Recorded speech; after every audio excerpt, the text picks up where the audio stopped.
You deserve to earn a living wage. You deserve to have an affordable place to call home. You deserve to educate your children in a great public school that is free from gun violence.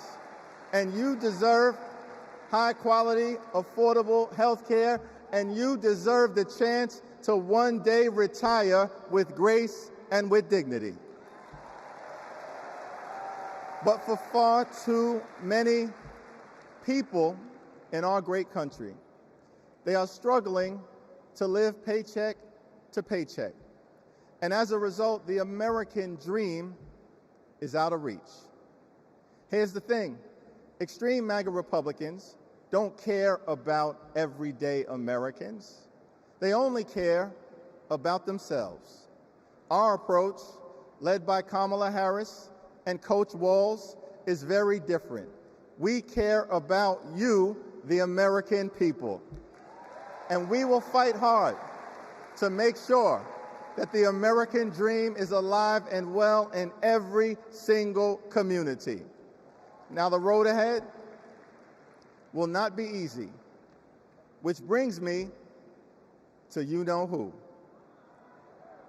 Donald Trump is like an old boyfriend who you broke up with, but he just won't go away.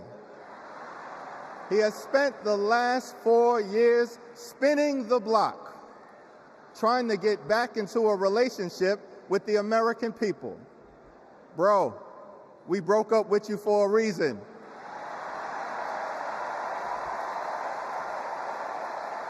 Trump was the mastermind of the GOP tax scam, where 83% of the benefits went to the wealthiest 1% in America. Trump failed our country during the COVID-19 pandemic. Trump is a chaos agent who is focused on himself, not the American people. Trump tried to destroy our democracy by lying about the election and inciting a violent mob to attack the Capitol. Trump put 3 extreme justices on the Supreme Court who destroyed Roe v. Wade. We broke up with you for a reason. Donald Trump can spin the block all he wants, but there's no reason for us to ever get back together. Been there, done that. We're not going back.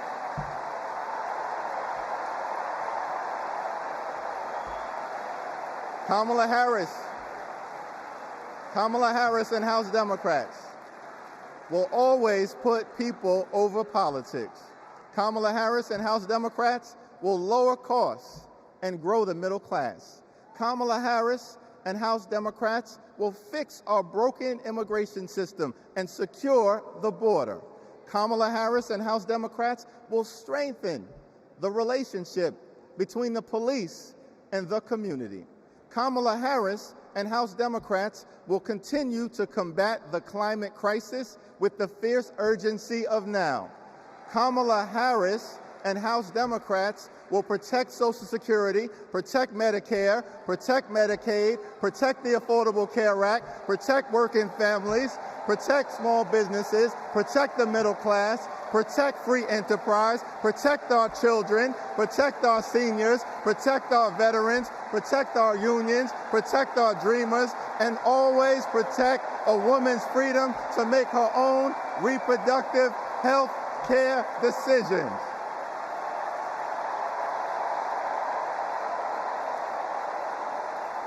The extreme MAGA Republicans want to divide us. But the Constitution promises equal protection under the law. We are one nation, under God, indivisible, with liberty and justice for all. Together, let's build a brighter future for our children and our grandchildren. In the Old Testament, book of Psalms, the scripture tells us that weeping may endure during the long night, but joy will come in the morning. Here's how we do it. Strategize on Sunday. Meet the moment on Monday. Take it to them on Tuesday. Work it out on Wednesday. Thank the Lord on Thursday. Fight the power on Friday. Set it off on Saturday.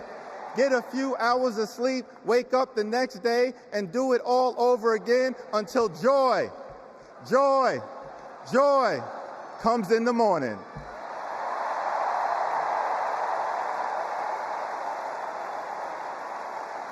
Now there's only 76 days left. There are only 76 days left. We must continue to speak up. We must continue to show up.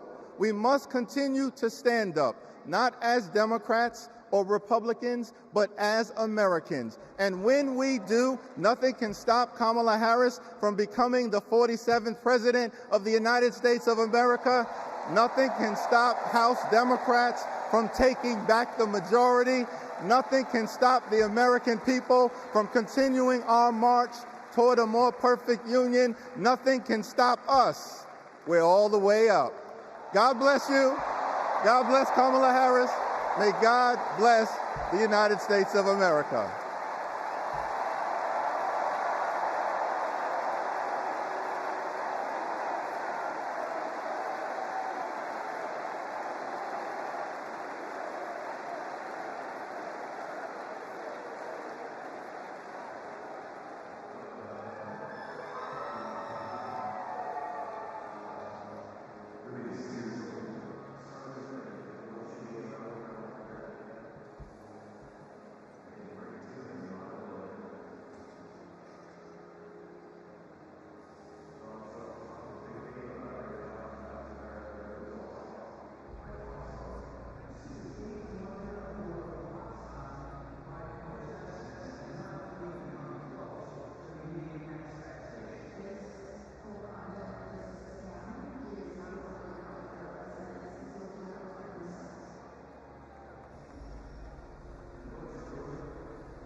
Thank you.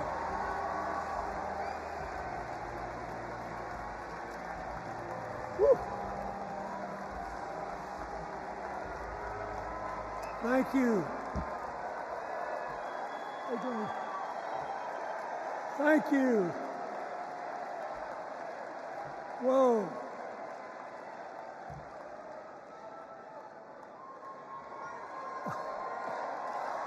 Let me ask you something. After the last 2 days, aren't you proud to be a Democrat? And I am very grateful to the Republicans and independents that have joined us, have been up here on the stage, and I hope they feel better about it now. Because I've seen all these things that even I have to be reminded of from time to time when I get my spirits down. I love seeing the Obamas here. I love seeing President Biden. And I thought Hillary gave a great speech, too. And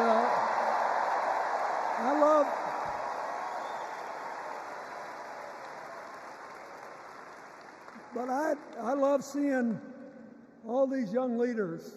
A bunch of them are coming up after me. They look better, they sound better, and they'll be exciting. I do want to say one word about President Biden. Remember, he had an improbable turn that made him president. And we were in the middle of a pandemic and an economic crash. He healed our sick and put the rest of us back to work. And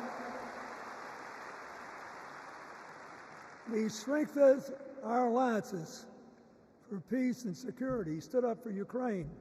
He's trying desperately to get a ceasefire in the Middle East.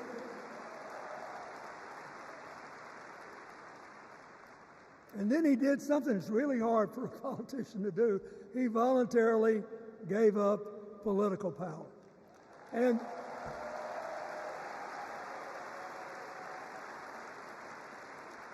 George Washington knew that, and he did it.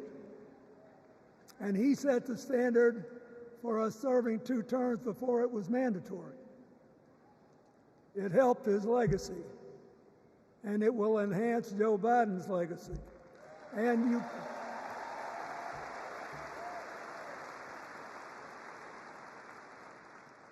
it's a stark contrast to what goes on in the other party.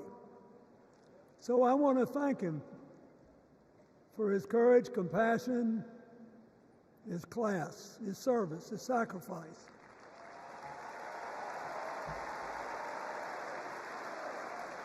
Joe Biden, thank you. And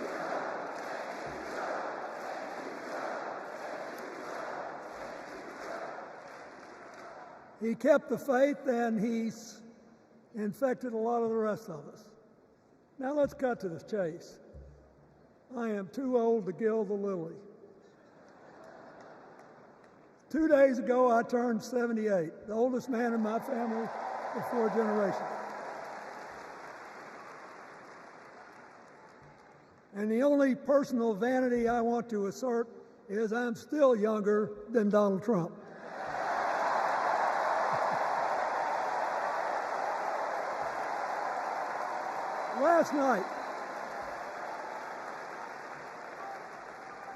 Last night, in what I thought was a very moving series of episodes, we nominated Kamala Harris and Tim Walz.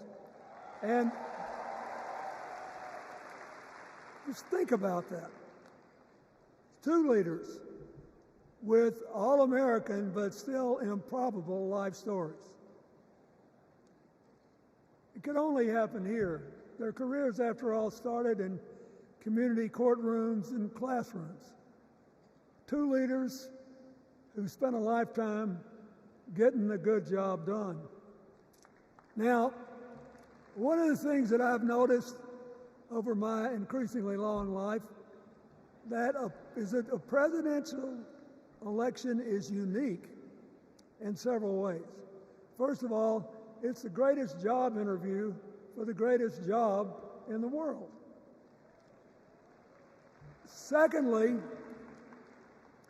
the Constitution says we, the people, get to do the hiring. And the third thing is that every 4 years, we get to change the requirements for the job. So here's what I'm thinking, because I try to apply this in every election. Will this president take us backward or forward?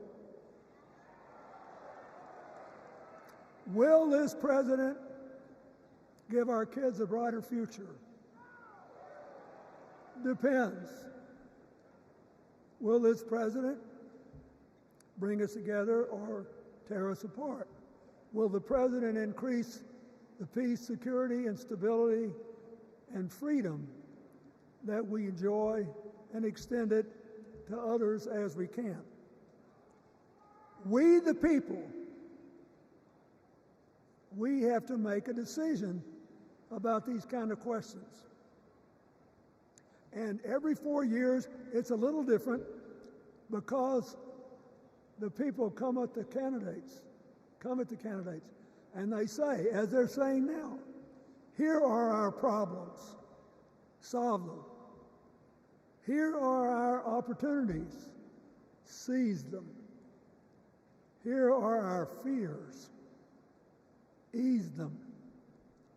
Here are our dreams, help them come true.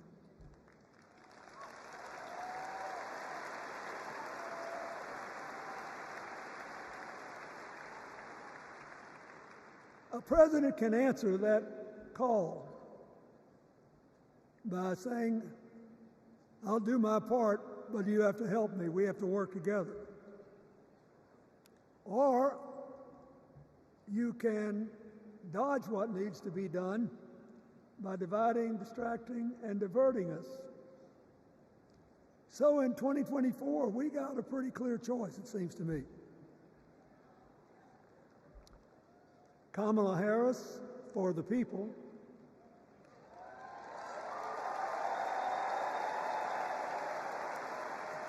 and the other guy who's proved even more than the first go-around that he's about me, myself, and I.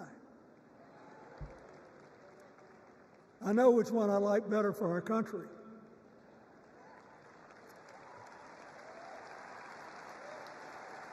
Kamala Harris will work to solve our problems, seize our opportunities, ease our fears, and make sure every single American, however they vote, has a chance to chase their dreams.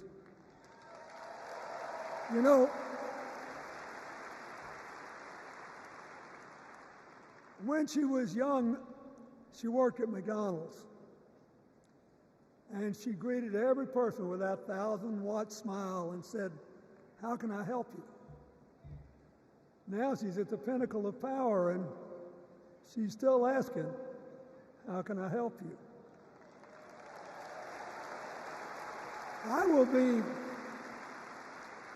I'll be so happy when she actually enters the White House as president, because she will break my record as the president who spent the most time at McDonald's.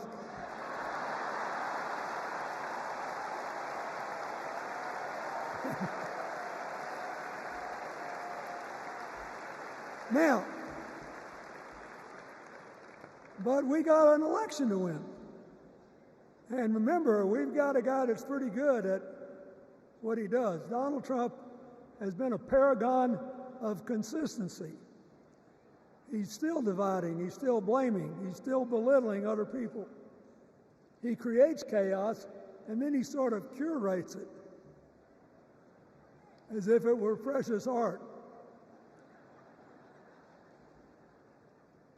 Let me say, not a single day goes by, even though I've been gone for well over 23 years from the White House, not a day goes by that I don't thank the Lord for the chance I had to serve and what it meant. And One of the reasons, thank you. Wait.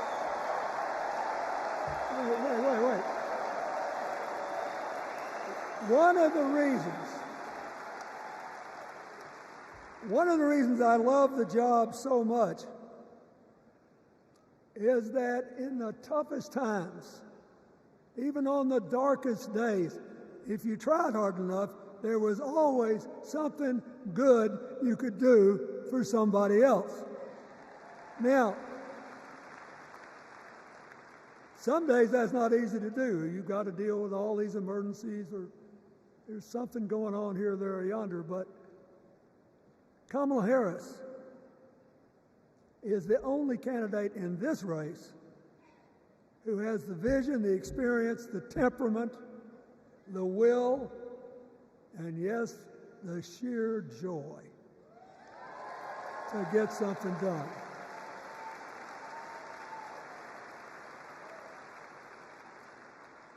I mean, look, what does her opponent do with his voice? He mostly talks about himself, right?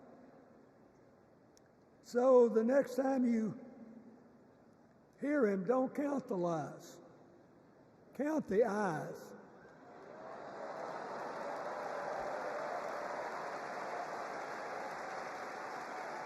Count the eyes. His vendettas, his vengeance, his complaints, his conspiracies. He's like one of those tenors opening up before he walks out on stage, like I did, trying to get his lungs open by singing, me, me, me, me, me, me.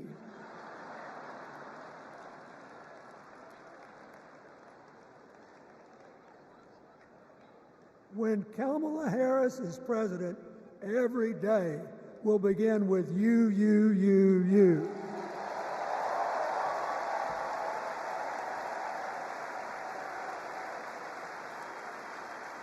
So,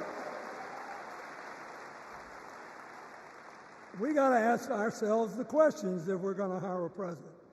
Do you want to build a strong economy from the bottom up and the middle out? Or do you want to spend the next 4 years talking about crowd size?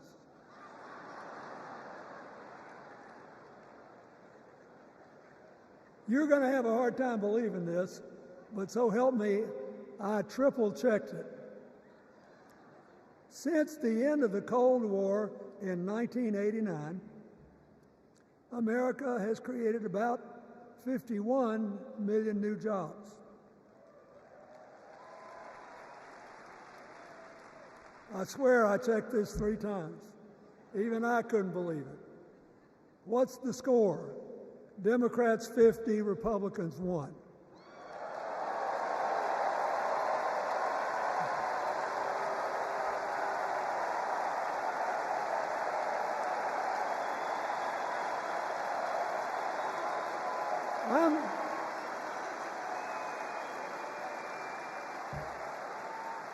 I'm glad that we've got a championship-winning coach on our team.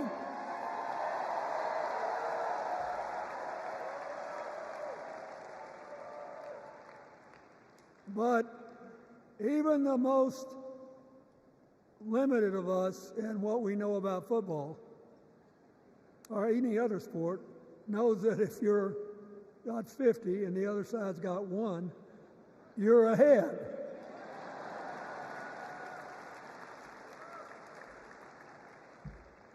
What about affordable housing? It's a terrible problem in America now. We need more. And affordable health care.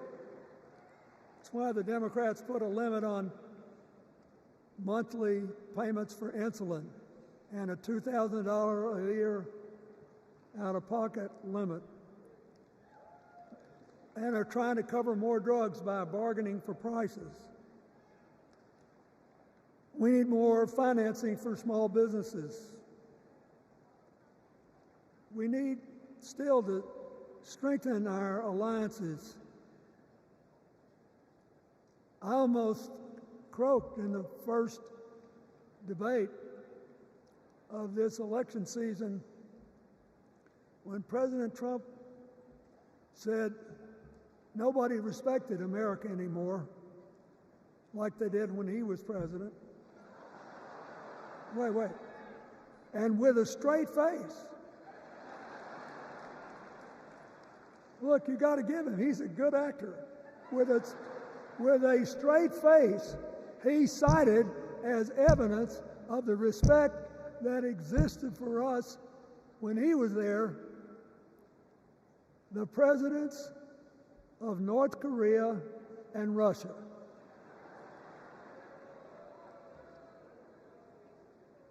I'd rather have the people who respect us now. And one of the things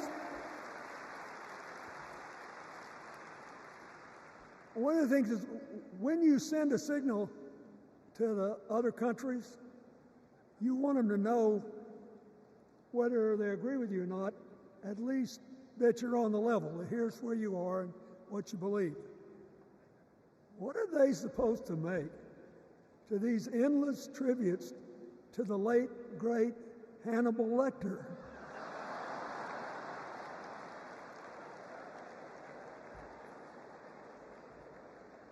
I mean, President Obama once gave me the great honor of saying I was the explainer-in-chief. Folks, I've thought about it, and I don't know what to say.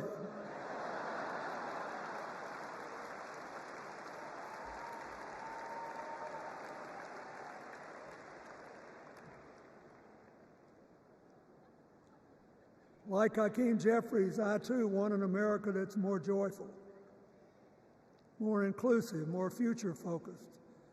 Just think what a burden it's been on us to get up day after day after day after day, buried in meaningless hot rhetoric, when there's so many opportunities out there, so many problems that need to be solved.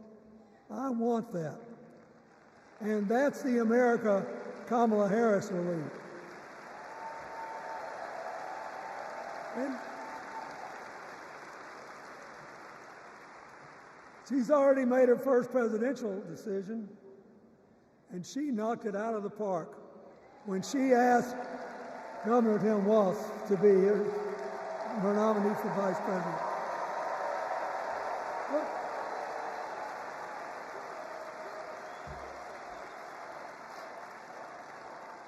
as they used to say when I was a young man growing up in Arkansas, you do not have to be all broke out with brilliance. You just look at Tim Walz, listen to him, follow his record as a teacher, as a coach, in the National Guard, as a congressman, where he was the only Democrat, save one, elected in that district in more than 100 years. And he stayed a long time. And then he became a great governor. And by all accounts, he was a crack shot who had the courage among his rural constituents to say, we do not need these assault weapons available to people who can kill our kids in school.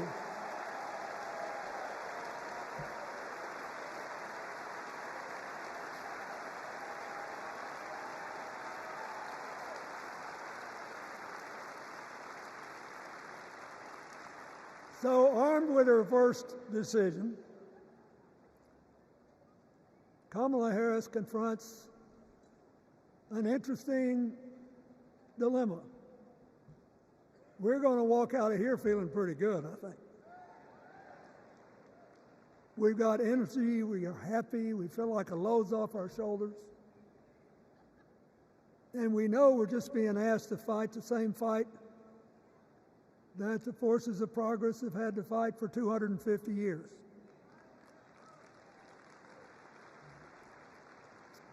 In the face of stiff and often violent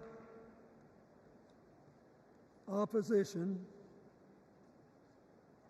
we have to find a way to go forward together, where we the people make our union more perfect. So that's a good thing. How could we possibly lose? Kamala Harris has fought for kids her whole life that were left out and left behind. She's taken on gangs trafficking across the border. She's fought to protect the rights of homeowners. She's been our leader in the fight for reproductive freedoms, and we know a majority of the American people are with us on that.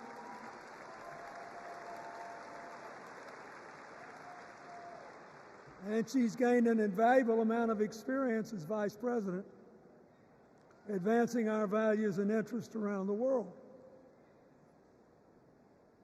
She's already said she's going to work really hard to make sure that no American working full-time lives in poverty or has to worry about their children living in poverty.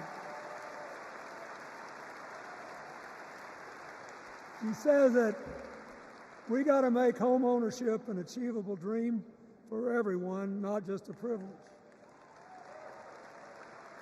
She said that and this meant a lot to me, that she would protect everybody's right to vote, whether or not they voted for her.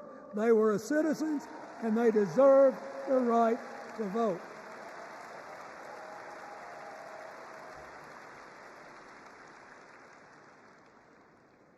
The other day, her opponent implied that as his people voted one more time, they'd be able to rig it from now on and they wouldn't have to vote again.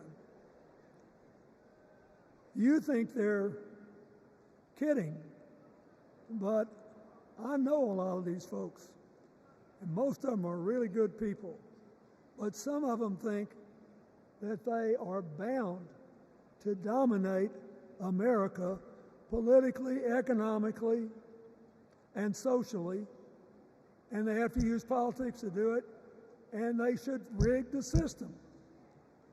I don't believe that. And so here's what I want to tell you. We've seen more than one election slip away from us when we thought it couldn't happen, when people got distracted by phony issues or overconfident. This is a brutal, tough business. I want you to be happy. One of the reasons that President-to-be Harris is doing so well is that we're all so happy.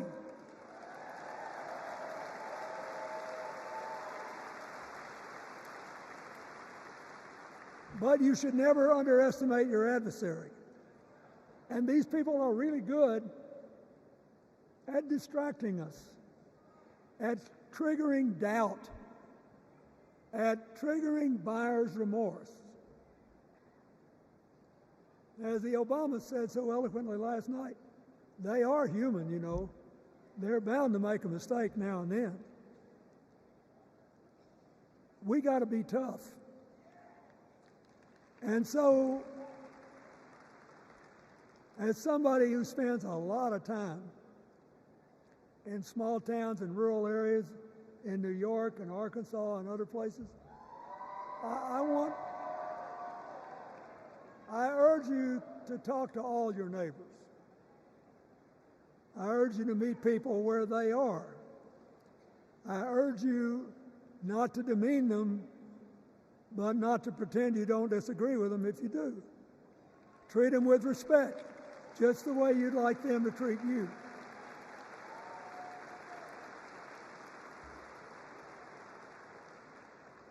Ask for their help and then follow our leader, Kamala, and ask them, how can I help you?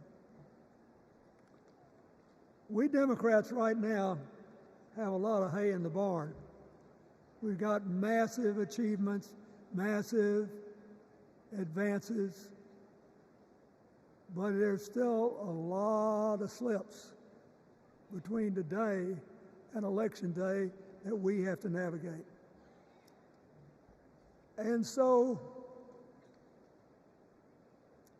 I want to say this from the bottom of my heart. I have no idea how many more of these I'll be able to come to.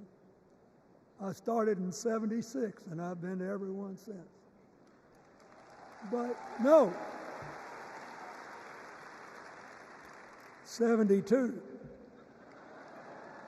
Lord, I'm getting old. But here's what I want you to know. If you vote for this team, if you can get them elected and let them bring in this breath of fresh air,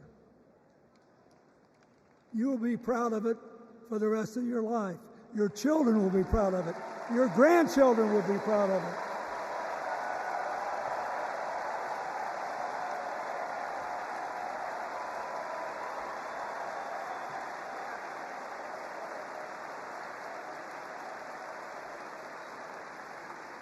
Take it from a man who once had the honor to be called in this convention the man from hope. We need Kamala Harris, the president of joy, to lead us. So,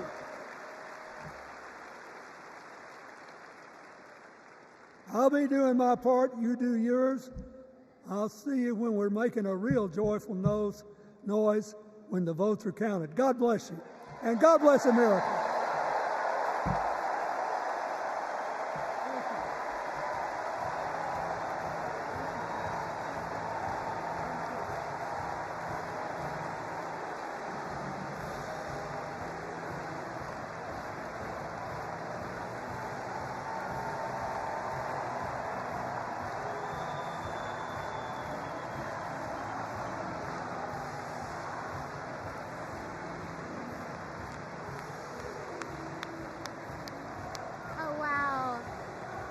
Let's give it up for President Clinton.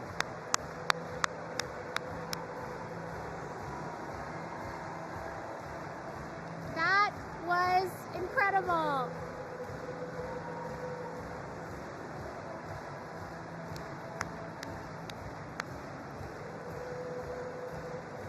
Wow. Wow, what a night so far, you guys. How about this energy in this room? I couldn't leave here without giving a shout out to the amazing delegation from my home state, Massachusetts. I love you, Massachusetts. Everyone is always hating on us, but they just don't get it. Go Sox! Go Jason Tatum! Ben Affleck, hang in there! Dunkin' Donuts is the best coffee in the world. Okay. Our next speaker needs no introduction. She was the first woman to ever serve as Speaker of the House. Yes, you know what's coming. This woman was doing Brat before Brat was Brat. The mother of dragons. Please welcome Nancy Pelosi.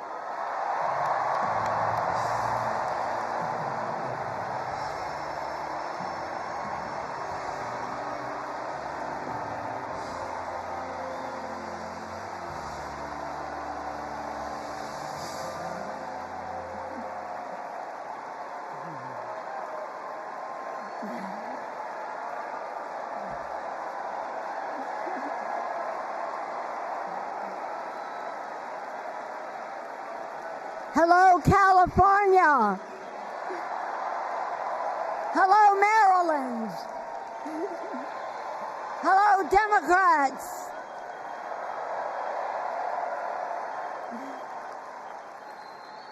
On January 20th, 2021, with the inauguration of Joe Biden and Kamala Harris, we established one of the most successful presidencies of modern times. And we quickly proved that Democrats deliver. millions of jobs, stronger infrastructure and rural broadband, a Biden child tax credit, rescuing human pensions, honoring our veterans, bold climate action, lowering the cost of prescription drugs, all thanks to President Biden's patriotic vision of a fairer America, doing so with liberty and justice for all. Thank you, Joe.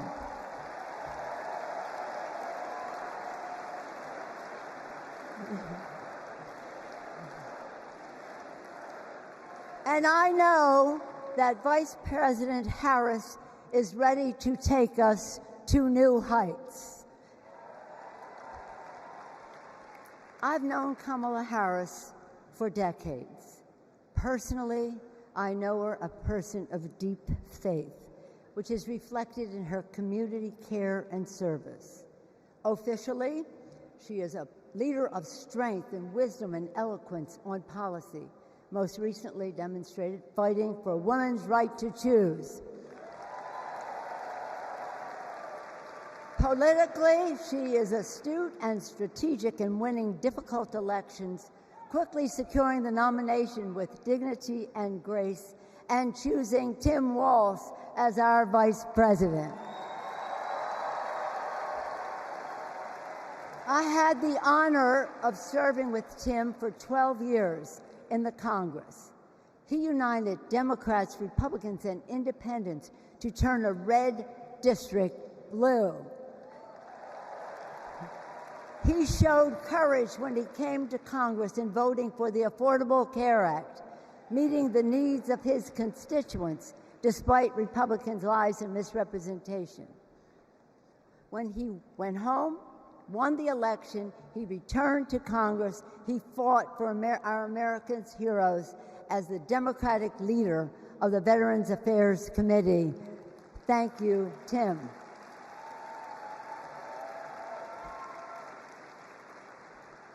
January 6th was a perilous moment for our democracy.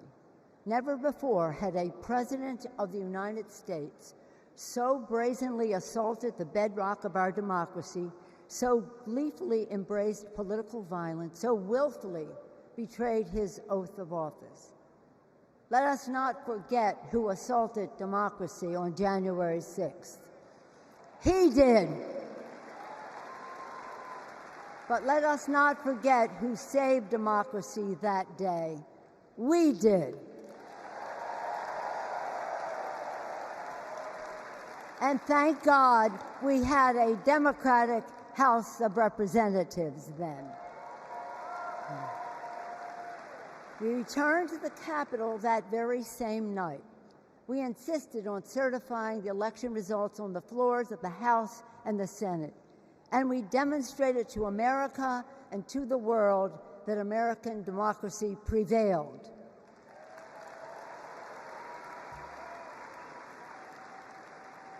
The parable of January 6th reminds us that our democracy is only as strong as the courage and commitment of those entrusted with its care.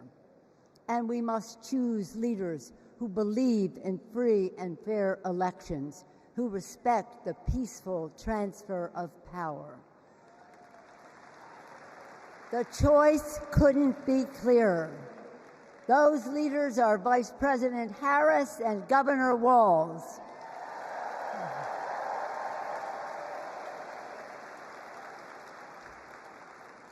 When the sun rose on January 7th, as our national anthem declares, we gave proof through the night that our flag was still there.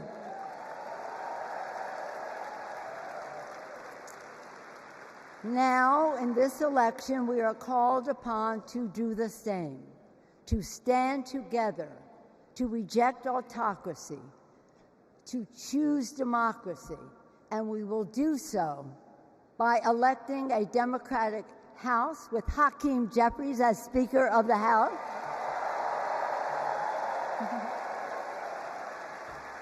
electing a Democratic Senate, electing Tim Walz as Vice President of the United States,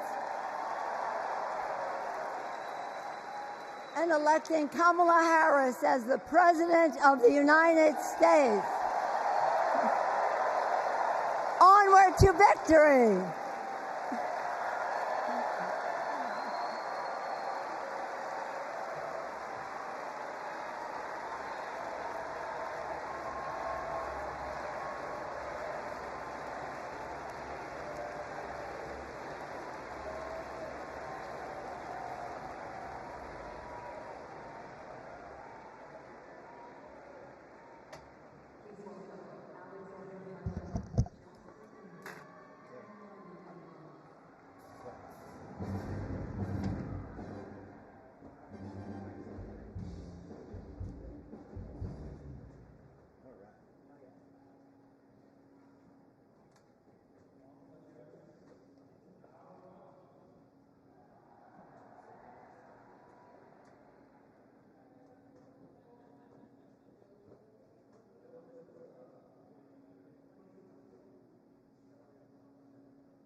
My name is Latifah Simon, and I am running for Congress.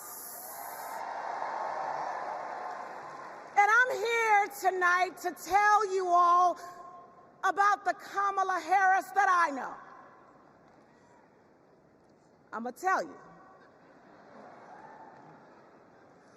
When Kamala Harris was the district attorney in San Francisco, California, I was a teen mother running an organization working to end sex trafficking among beautiful young women and girls, to build the self-determination and power among those girls. And Kamala learned about the work that I was doing, and she asked me to join her team. And I joined her team. She saw my potential, my commitment, and the good work that we could do together. And I saw her. I saw Kamala Harris holding the hands of sexual assault survivors.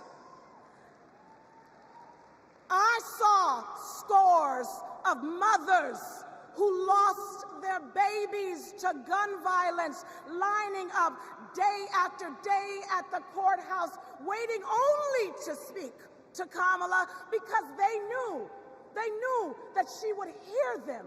that she would truly see them, because there's something about Kamala Harris. For those who know her, you know. When she hears your story, she carries it with her.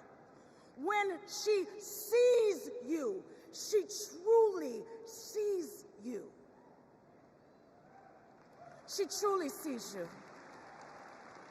She is the best among us. After working with Kamala Harris day in and day out for 5 years to create programs that supported young people to get out of the criminal justice system once and for all with good jobs, with opportunity, she wanted to get to the root cause of a broken criminal justice system. I saw her chip away. She came early and she left late every single day because, you know, like those mothers, like those sexual assault survivors, when she goes into that Oval Office, when she goes into that Oval Office, I guarantee you she will take all of us with her. All of us. The single mothers, the disabled veterans, the low-income folks who are dying to survive, the immigrants who are trying to work towards the promise of America. She will take us all. The farm workers, she will take us all with her. All of us. That is the Kamala Harris that I know so deeply. That is the Kamala Harris that I love. A woman of the people. A woman, a fierce woman for the people. Good night, Democrats.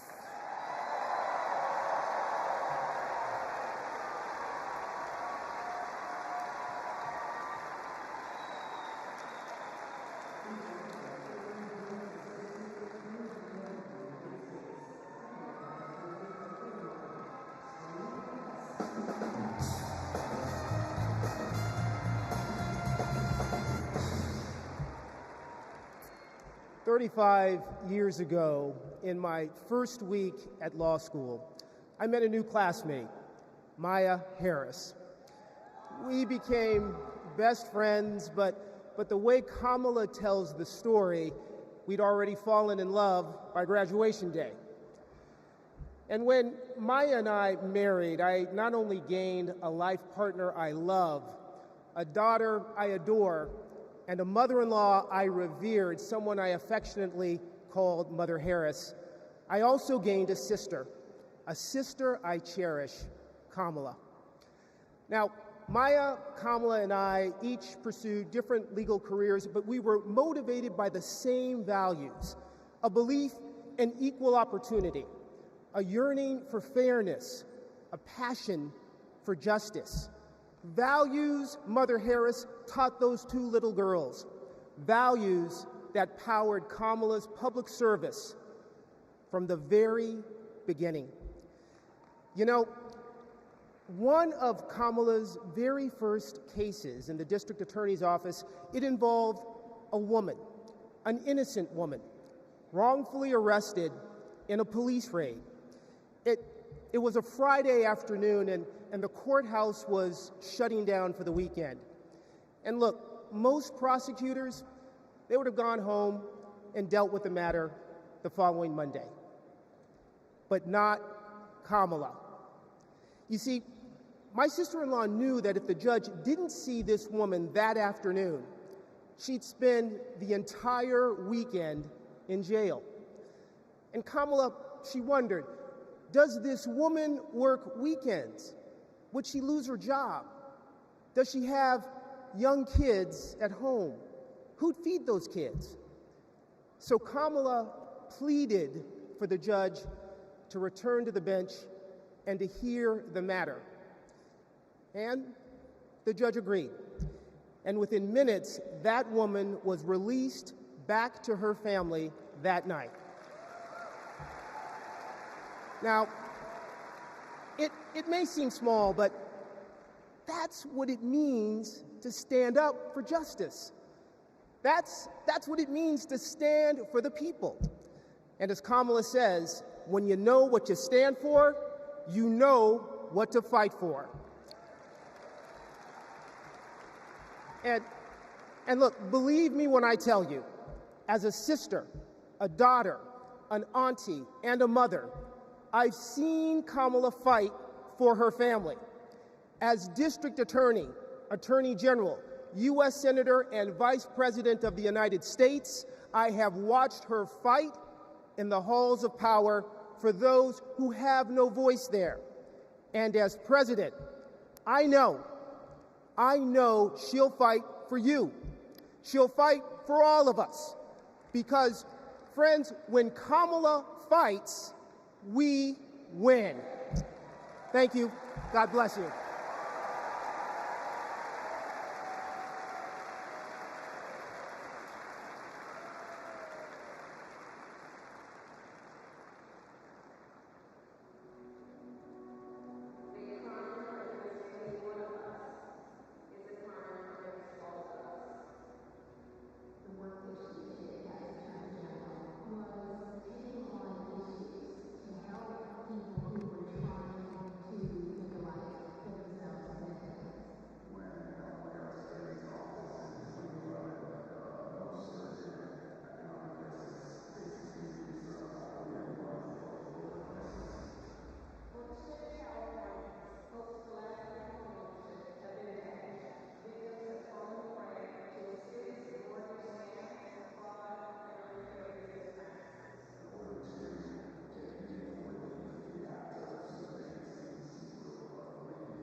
Chicago, Chicago.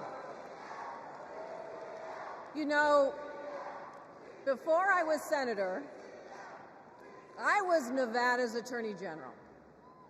And that's when I met Kamala Harris, my colleague in California. Now, we bonded over many things. And working together, I quickly learned what kind of person she is. She is a strong leader. Here's how I know. As AGs, we took on the big banks after the foreclosure crisis.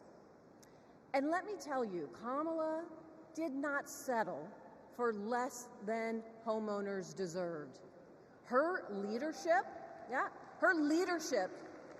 helped win billions for working families nationwide. Delivering for families, that's Kamala Harris. Kamala and I also worked to protect our southern border. During that time, Kamala invited a group of AGs across the border to meet with Mexican officials. Now, we worked together to put transnational criminals and drug smugglers behind bars. Holding criminals accountable, that's Kamala Harris.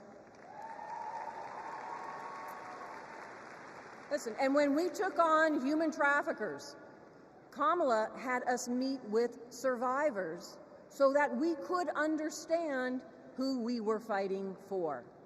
Standing up for justice, that's Kamala Harris.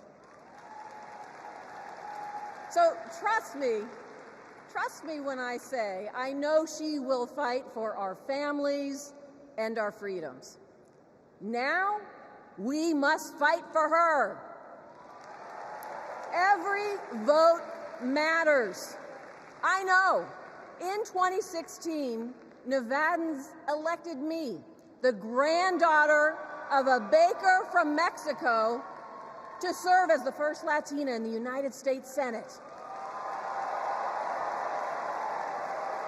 I'll tell you what.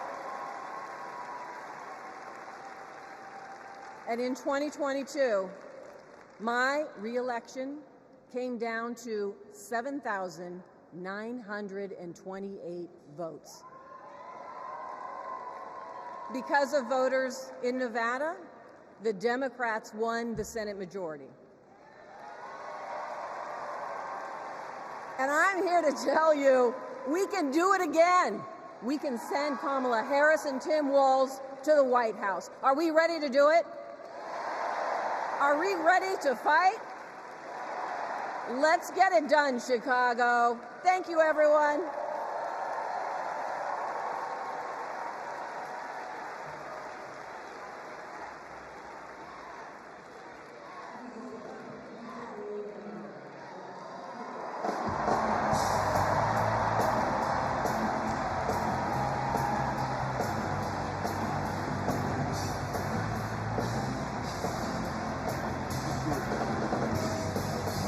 Thank you. Thank you. 2.5 centuries ago in Philadelphia, a band of patriots declared their independence from a king and set ourselves on a path of self-determination.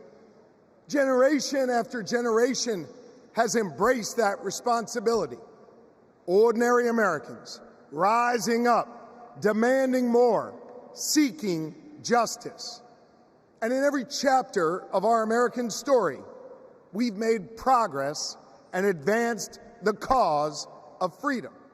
Today we find ourselves writing that next chapter. Will we be a nation defined by chaos and extremism?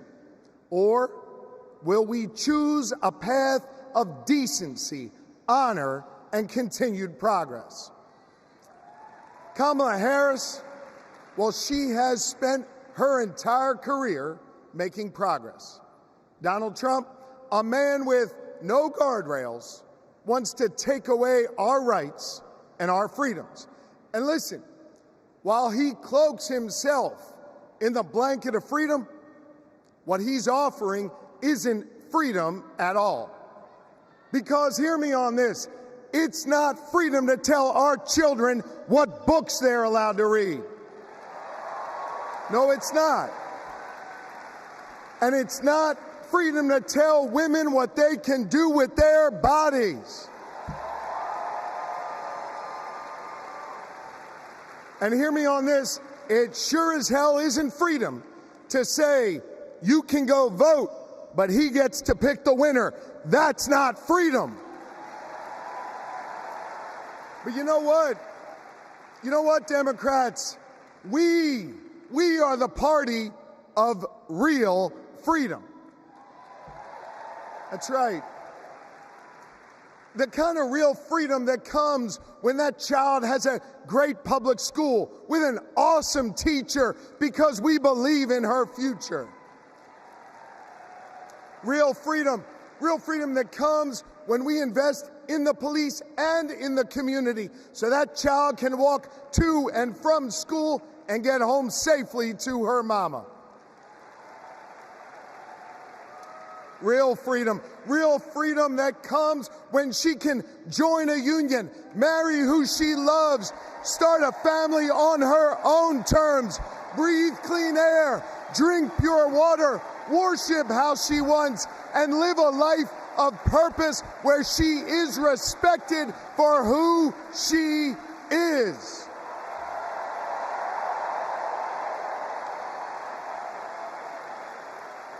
Real freedom that comes when she can look at Madam President and know that this is a nation where anything and everything is possible.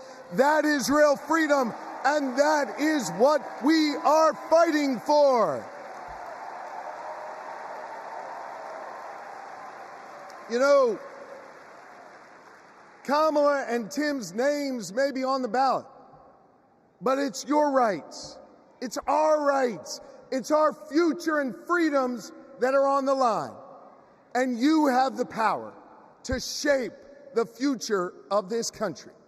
Just like our ancestors who fought for freedom on the battlefield and sat in at lunch counters so our kids could stand up.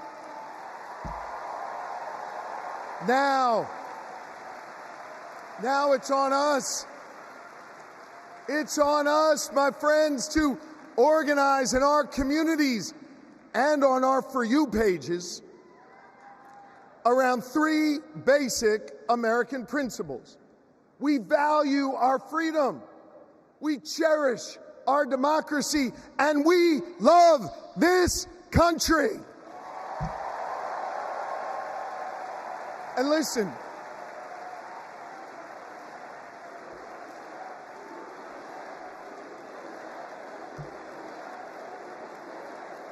we love this country. And listen, despite our challenges, hear me on this, I want you to know I have never been more hopeful because I see in all of you the enduring promise of America.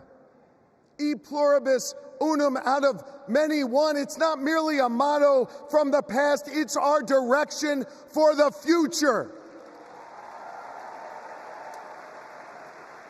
You see, you all give me hope, and you all have the power.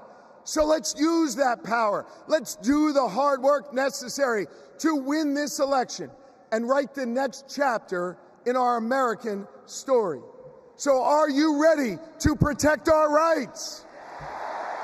Are you ready to secure our freedoms? And are you ready to defend our democracy? And are you ready to elect Kamala Harris and Tim Walz? America, let's get to work. Thank you. Thank you.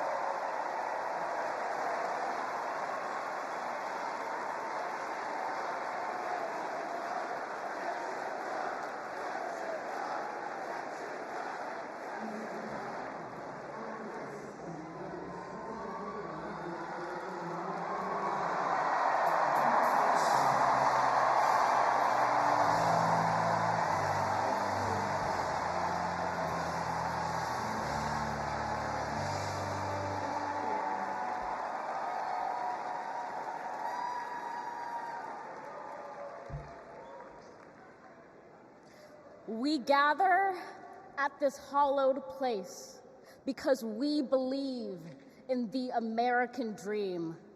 We face a race that tests if this country we cherish shall perish from the earth, and if our earth shall perish from this country. It falls to us to ensure that we do not fall, for a people that cannot stand together cannot stand at all. We are one family, regardless of religion, class, or color. For what defines a patriot is not just our love of liberty, but our love for one another.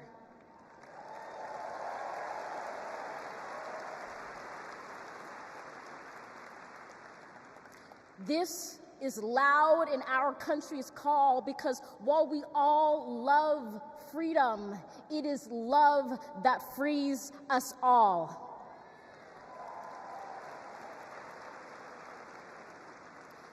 Empathy emancipates, making us greater than hate or vanity. That is the American promise, powerful and pure. Divided we cannot endure, but united we can endeavor to humanize our democracy and endear democracy to humanity.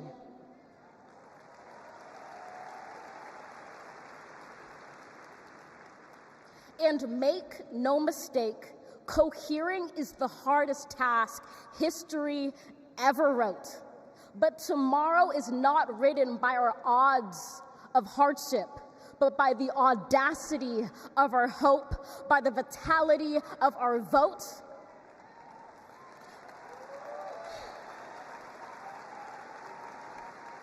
Only now, approaching this rare era, are we aware that perhaps the American dream is no dream at all, but instead a dare to dream together.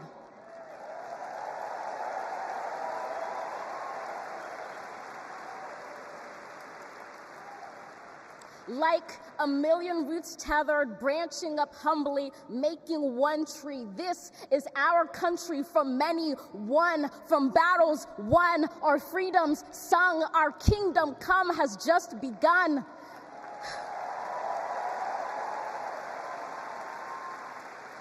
We redeem this sacred scene, ready for our journey from it. Together, we must birth this early republic and achieve an unearthly summit. Let us not just believe in the American dream, let us be worthy of it. Thank you.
Good evening, everybody!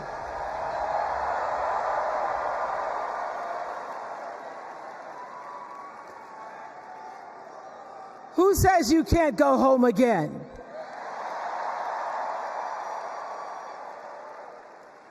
After watching the Obamas last night, that was some epic fire, wasn't it? Some epic fire. We're now so fired up, we can't wait to leave here and do something.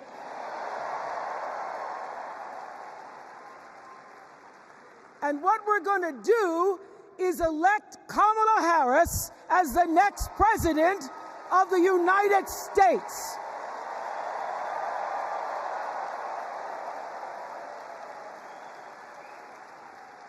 I am so honored to have been asked to speak on tonight's theme about what matters most to me, to you, and all of us Americans: freedom.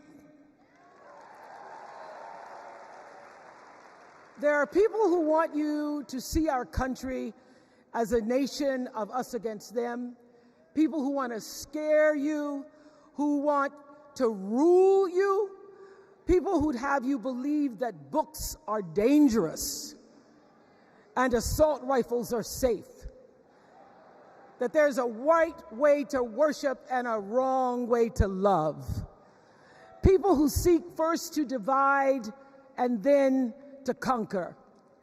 But here's the thing. When we stand together, it is impossible to conquer us.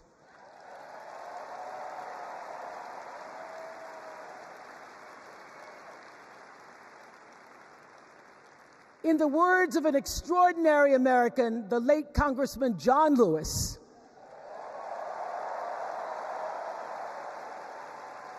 he said, no matter what ship our ancestors arrived on, we are all in the same boat now. Congressman Lewis knew very well how far this country has come because he was one of the brilliant Americans who helped to get us where we are. But he also knew that the work is not done. The work will never be done because freedom isn't free. America is an ongoing project. It requires commitment. It requires being open to the hard work and the heart work of democracy. And every now and then, it requires standing up to life's bullies.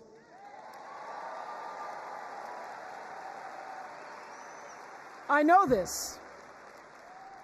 I've lived in Mississippi, in Tennessee, in Wisconsin, Maryland, Indiana, Florida, Hawaii, Colorado, California, and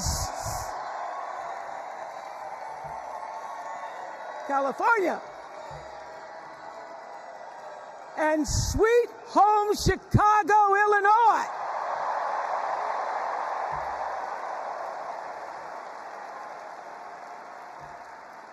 I have actually traveled this country from the redwood forests, love those redwoods, to the Gulf Stream waters.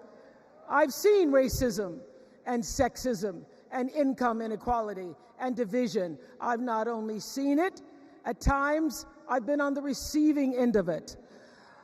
But more often than not, what I've witnessed and experienced are human beings, both conservative and liberal, who may not agree with each other, but who'd still help you in a heartbeat if you were in trouble. These are the people who make me proud to say that I am an American.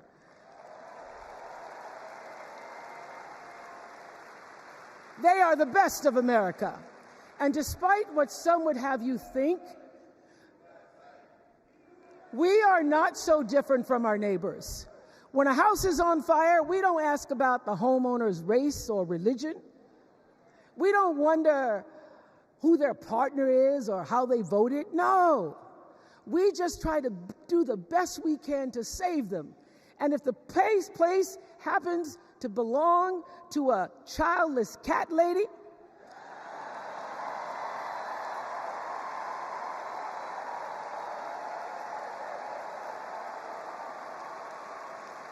Well, we try to get that cat out too.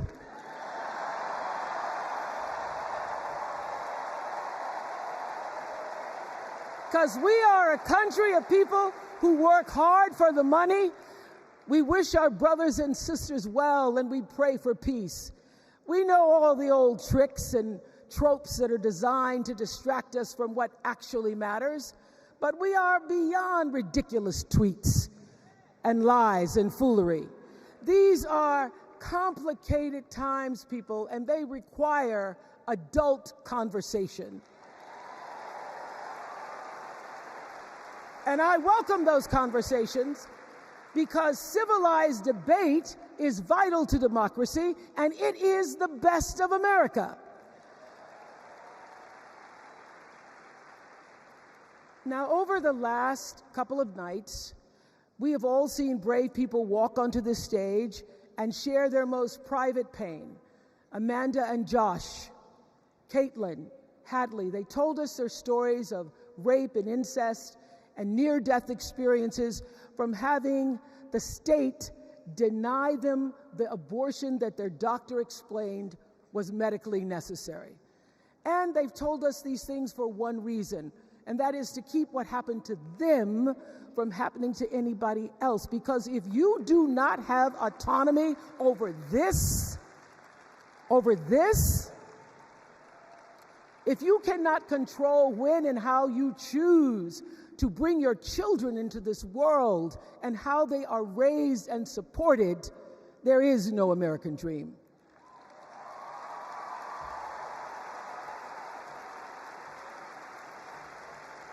The women and men who are battling to keep us from going back to a time of desperation and shame and stone cold fear, they are the new freedom fighters. And make no mistake, they are the best of America.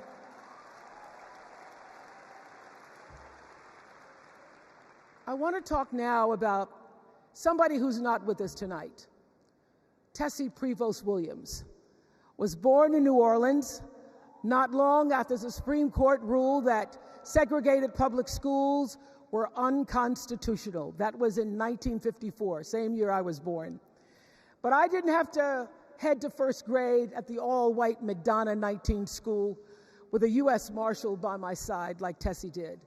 And when I got to school, the building wasn't empty like it was for Tessie. You see, rather than allowing Madonna to be integrated, parents pulled their kids out of the school, leaving only Tessie and two other little black girls, Gail Etienne and Leona Tate, to sit in a classroom with the windows papered over to block snipers from attacking their 6-year-old bodies. Tessie passed away 6 weeks ago. And I tell this story to honor her tonight because she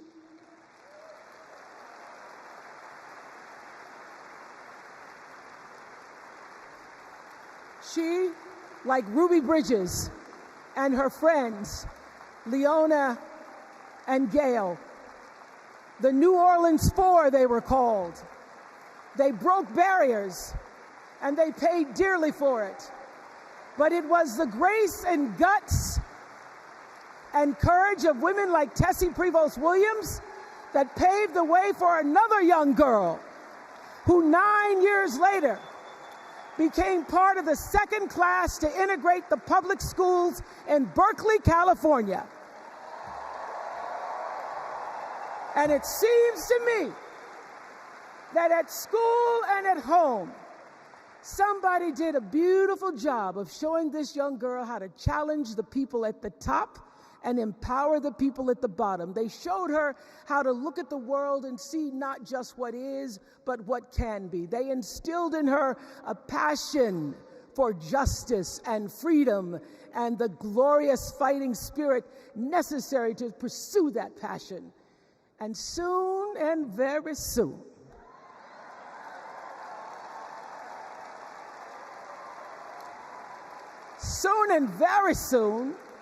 We're going to be teaching our daughters and sons about how this child of an Indian mother and a Jamaican father, two idealistic, energetic immigrants,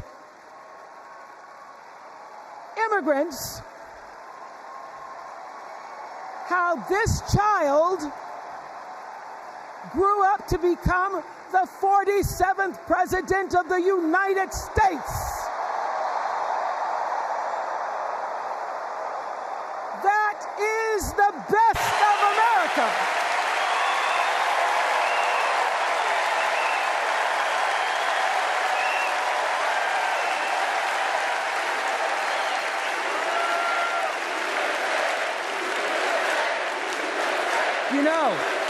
You know, let me tell you this. This election isn't about us and them. It's about you and me and what we want our futures to look like. There are choices to be made when we cast our ballot. Now, there's a certain candidate that says if we just go to the polls this one time, that we'll never have to do it again. Well, you know what? You're looking at a registered independent who's proud to vote again and again and again because I'm an American and that's what Americans do. Voting is the best of America. And I have always, since I was eligible to vote, I've always voted my values. And that is what is needed in this election now more than ever. So I'm calling on all you independents and all you undecideds. You know this is true. You know I'm telling you the truth, that values and character matter most of all. In leadership and in life. And more than anything, you know this is true, that decency and respect are on the ballot in 2024.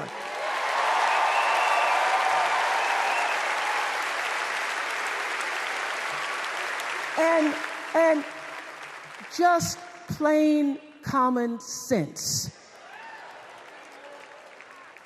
Common sense tells you that Kamala Harris and Tim Walz can give us decency and respect. They're the ones that give it to us. So, we are Americans. We are Americans. Let us choose loyalty to the Constitution over loyalty to any individual. Because that's the best of America.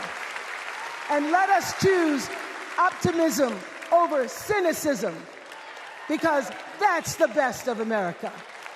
And let us choose inclusion over retribution. Let us choose common sense over nonsense.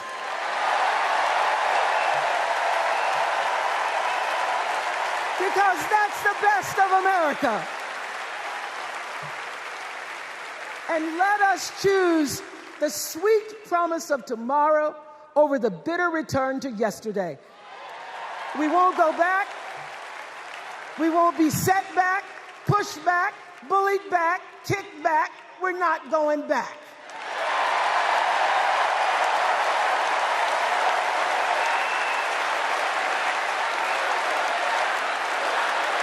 Not going back. We're not going back. So, let us choose. Let us choose truth. Let us choose honor. And let us choose joy.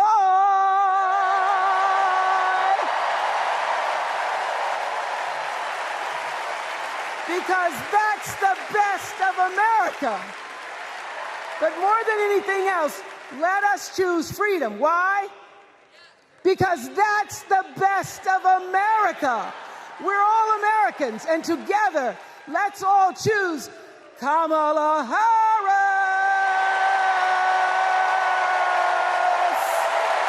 Thank you, Chicago. Thank you, America.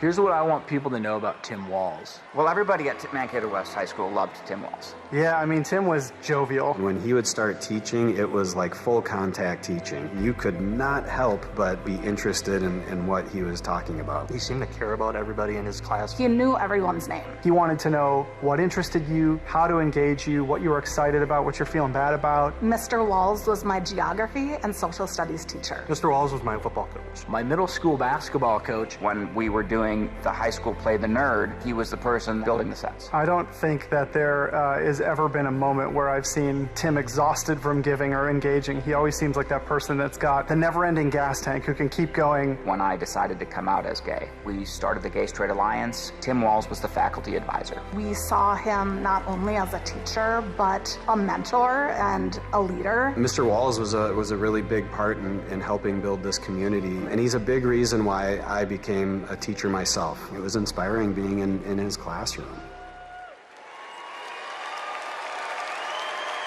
Please welcome Maryland Governor Wes Moore.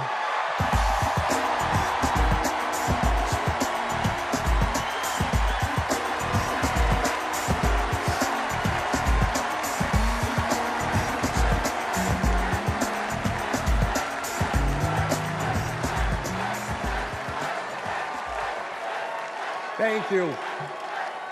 Thank you. On March 26th, at 1:30 in the morning, a container ship, the length of 3 football fields, slammed into the Francis Scott Key Bridge in Baltimore, and the bridge collapsed. A port that drives 13% of our state's economy was now closed. Thousands of workers were hours away from waking up and realizing they no longer had a job. 6 Marylanders who had been on the bridge in the middle of the night fixing potholes lost their lives. And one of the first phone calls that I got that morning started with these 3 words. Gov, it's Kamala. She said, I know you spoke to the president, and I want you to know we are here with you every step of the way.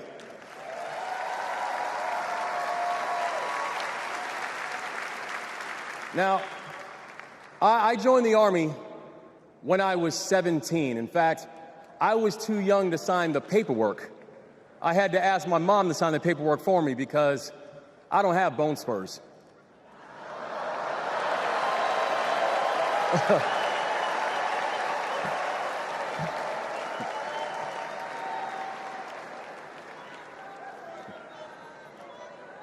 I led soldiers in combat in Afghanistan.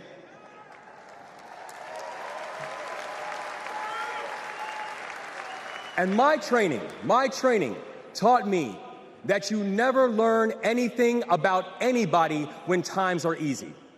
You learn everything you need to know about somebody when times are hard and when the temperature gets turned up. And America, I saw that Kamala Harris is the right one to lead in this moment firsthand.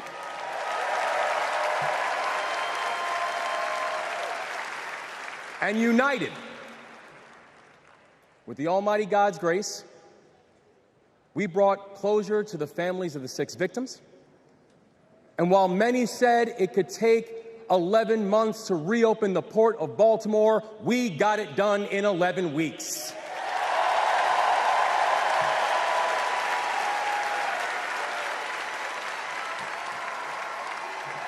Because that is the story of America. We are a nation of patriots who serve when the mission is hard and who serve when the destination is uncertain. And I know our history is imperfect. The unevenness of the American journey has made some skeptical. But I'm not asking you to give up your skepticism. I just want that skepticism to be your companion and not your captor. And I'm asking that you join us in the work. Because making America great doesn't mean telling people you're not wanted. And loving your country does not mean lying about its history.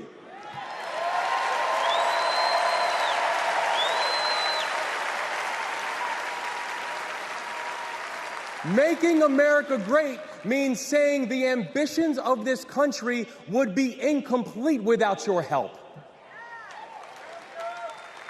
It's the legacy of those 6 workers who fixed potholes on a bridge while we slept, who were born in a different country, but who knew that America was big enough for them too.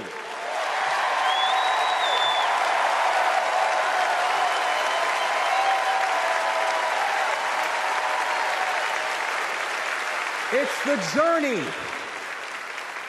It's the journey of a man raised by a remarkable immigrant single mom, a man who felt handcuffs on his wrists at 11 years old, who now stands before you as the 63rd governor of Maryland and the first black governor in the history of our state.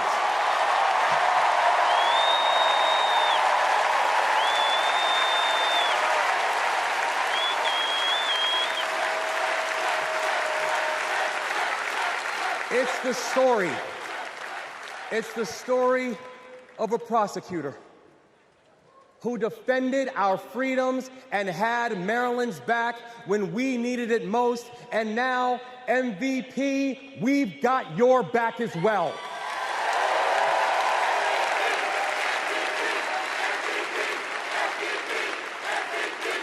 That's right. It's my fellow veteran, my brother, and the next Vice President of the United States, Tim Walz. And now, Tim knows that in the military, you count the days towards mission completion. So guess what, y'all? We have got 75 days and a wake-up until Election Day. 75 days in a wake-up for us to prove what Americans can do when the pressure is on. 75 days and a wake-up for us to show that true patriots do not whine and complain. We put our heads down and we get to work. 75 days and a wake-up to build a future that those who came before us hope for, and those who come after us that they deserve. And 75 days and a wake-up to elect a leader who is willing to believe in the best of us, and that leader is Kamala Harris, the next president of the United States. Thank you, God bless you, and let's leave no one behind.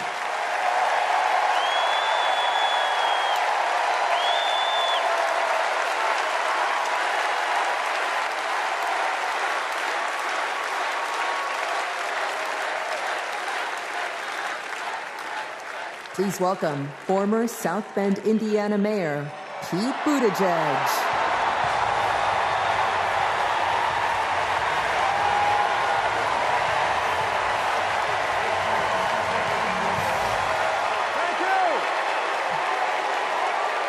Thank you. Good evening, Democrats. Thank you, Chicago. Here's a sentence I never thought I'd hear myself saying. I'm Pete Buttigieg, and you might recognize me from Fox News.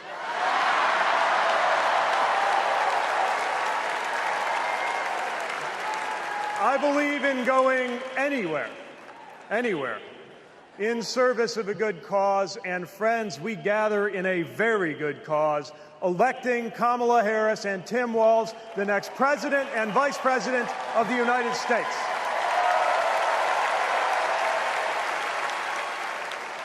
The choice could not be clearer. Donald Trump rants about law and order, as if he wasn't a convicted criminal running against a prosecutor. As if we were going to forget that crime was higher on his watch. Talks about the forgotten man, hoping we'll forget that the only economic promise that he actually kept was to cut taxes for the rich. And don't even get me started on his new running mate.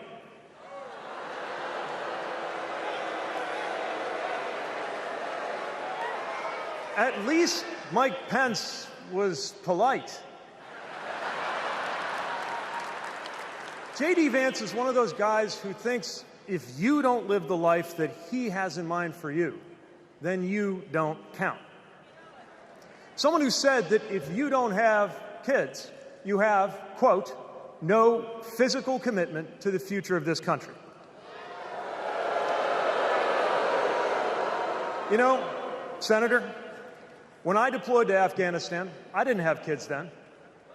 Many of the men and women who went outside the wire with me didn't have kids either. But let me tell you, our commitment to the future of this country was pretty damn physical.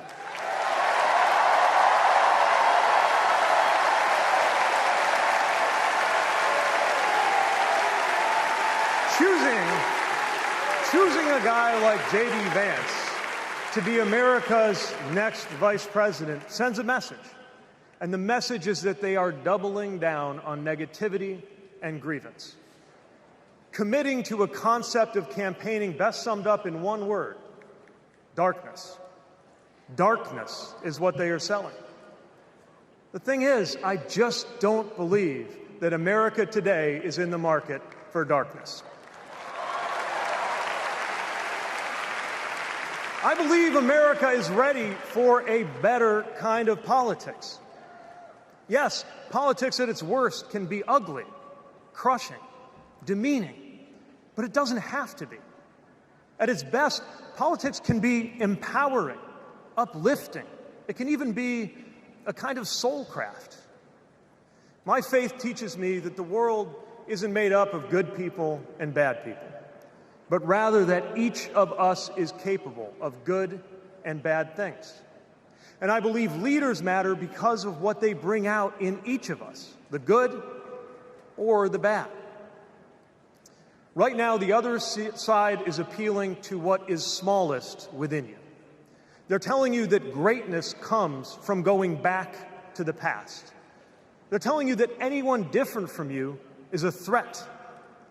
They're telling you that your neighbor or nephew or daughter who disagrees with you politically isn't just wrong, but is now the enemy. I believe in a better politics, one that finds us at our most decent and open and brave. The kind of politics that Kamala Harris and Tim Walz are offering. And as you have felt these many days, that kind of politics also just feels better to be part of. There is joy in it, as well as power. And if all of that sounds naive, let me insist that I have come to this view not by way of idealism, but by way of experience. Not just the experience of my unlikely career. Someone like me serving in Indiana, serving in Washington, serving in uniform. I'm thinking of something much more basic. I'm thinking of dinner time at our house in Michigan. When the dog is barking and the air fryer is beeping and the mac and cheese is boiling over, and it feels like all the political negotiating experience in the world is not enough for me to get our 3-year-old son and our 3-year-old daughter to just wash their hands and sit at the table. It's the part of our day when politics seems the most distant, and yet the makeup of our kitchen table, the existence of my family, is just one example of something that was literally impossible as recently as 25 years ago, when an anxious teenager growing up in Indiana wondered if he would ever find belonging in this world.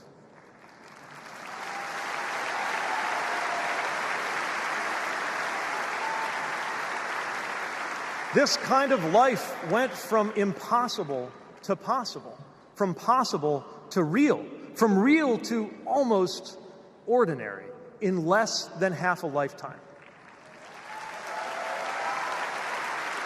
But that didn't just happen. It was brought about through idealism and courage, through organizing and persuasion and storytelling, and yes, through politics, the right kind of politics, the kind of politics that can make an impossible dream into an everyday reality. I don't presume to know what it's like in your kitchen, but I know, as sure as I am standing here, that everything in it, the bills you pay at that table, the shape of the family that sits there, the fears and the dreams that you talk about late into the night there, all of it compels us to demand more from our politics than a rerun of some TV wrestling death match.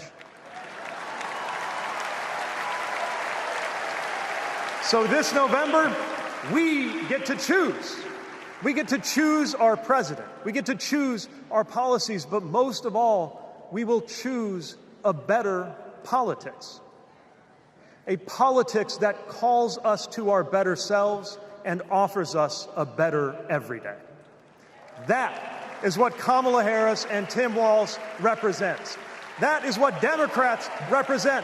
That is what awaits us when America decides to end Trump's politics of darkness once and for all. That is what we choose when we embrace the leaders who are out there building bridges and reject the ones who are out there banning books. This is what we will work for every day to November and beyond. So let's go win this. Thank you, Democrats. Thank you.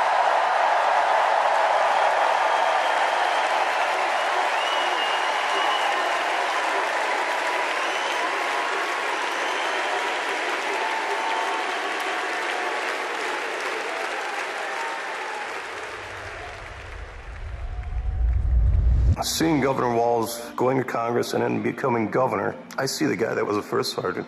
I see a guy that's full of energy, always busy. And like he says, you get enough time to sleep when you're dead. I first met Governor Walz and Congressman Walz when I was transitioning out of the Marine Corps, going back to school. He really wanted to know what the experience was of those that were actually using the GI Bill and how it could be improved. It seemed to be a continuation of focus on improving the lives of veterans. Governor Walz in our unit always would say his catchphrase was, "We'll get it done," and we always did.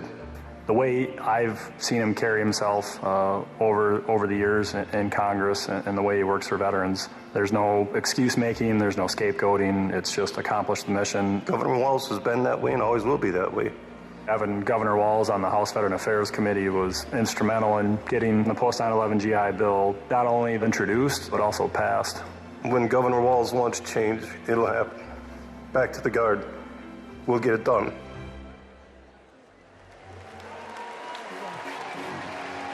Please welcome EGOT-winning multi-platinum artist and activist John Legend and Queen of Percussion Sheila E.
Before the big reaper comes knocking on your door.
He's calling. He's calling. Yeah.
Incredible. I just want to say I feel so motivated after tonight. It's like never been more clear that if Kamala Harris and Tim Walz are elected this November, they're going to protect our freedoms. The freedom to read whatever books you want. The freedom to work one job and afford your rent. And Kamala Harris and Tim Walz will protect your freedom to start a family on your own terms. And if you ask me, that is something worth fighting for. So guys, let's do it. It's time. Let's nominate the next Vice President of the United States, Minnesota Governor Tim Walz. And to take us there, please welcome to the stage, Minnesota Senator Amy Klobuchar.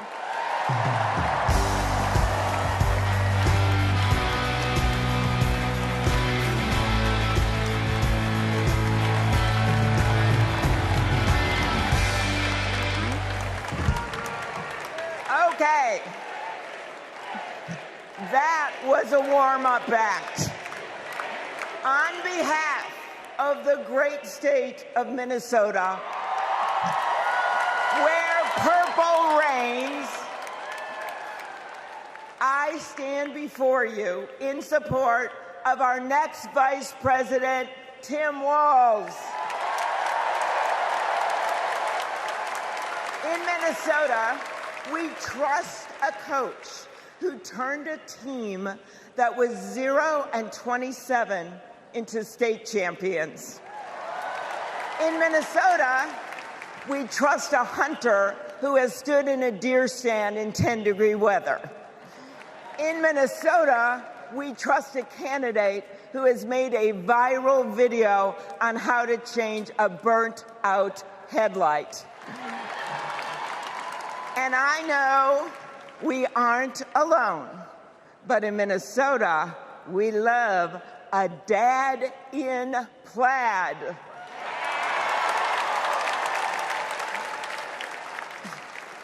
So Tim and I go way back. He taught high school right down the road from where my husband John grew up. My mother-in-law even brought him and Gwen a Parmesan chicken dinner when their son was born. That's what we do in America. We look out for our neighbors. Tim has been doing that his whole life, on the farm and in the factory, with his students and his fellow service members. And the truth is, that matters. Who better to take on the price of gas than a guy who could pull over to help change your tire? Who better to serve our nation than a guy who has served in uniform? Who better to find common ground than a guy with Midwestern common sense? A former football coach knows how to level the playing field. And a former public school teacher knows how to school the likes of J.D. Vance.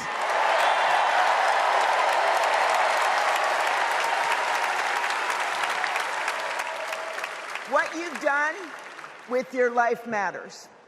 And what you do with power matters too. Tim has delivered paid leave, school lunches, and the biggest tax cut in Minnesota history. A Democrat from a red district in a purple state, Tim has brought Minnesota together. And together with Vice President Kamala Harris, I know he will do the same for our nation. America, there is so much that we share, so much that connects us. Way up north in Minnesota, out of Lake Itasca, flows the Mississippi River. It starts small and it grows wider. It flows down to Wisconsin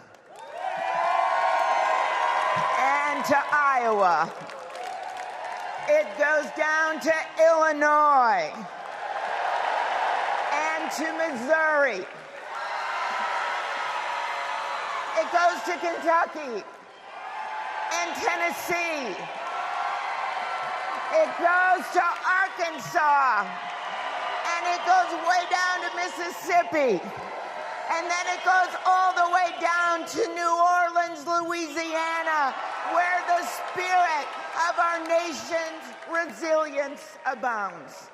So let us commit here and now to cross the river of our divides to get to a higher ground. And let us join together to elect Kamala Harris and Tim Walz.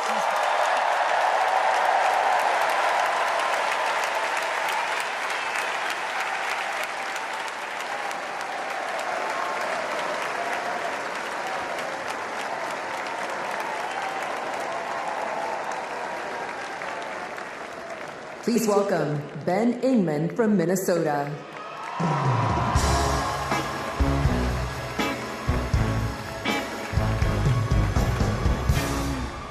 Tim Walz is the kind of guy you can count on to push you out of a snowbank. I know this because Tim Walz has pushed me out of a snowbank. I grew up next door to the Walzes in Mankato. Mr. Walz was also my geography teacher and my coach. Not for high school football, but for 7th grade basketball and track. So what was a high school football coach doing, coaching 7th grade basketball and track? Well, there was a kid in the high school who couldn't afford to pay for lunch, and he ran up a lot of debt.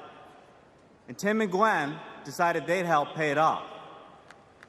They started calling around the district to see if there were any positions they could fill to make a little extra money, and that's how he wound up coaching us 7th graders. That's right. Coach Walz got us excited about what we might achieve together. He believed in us, and he helped us believe in each other. And his leadership stuck. That track team went on to win a state title, just like the football team. That's right. Speaking of which, come on out, Scarlets. Yeah.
You know, all this got me thinking about the kinds of leaders we need. We want the people in charge to be genuine, compassionate, and trustworthy.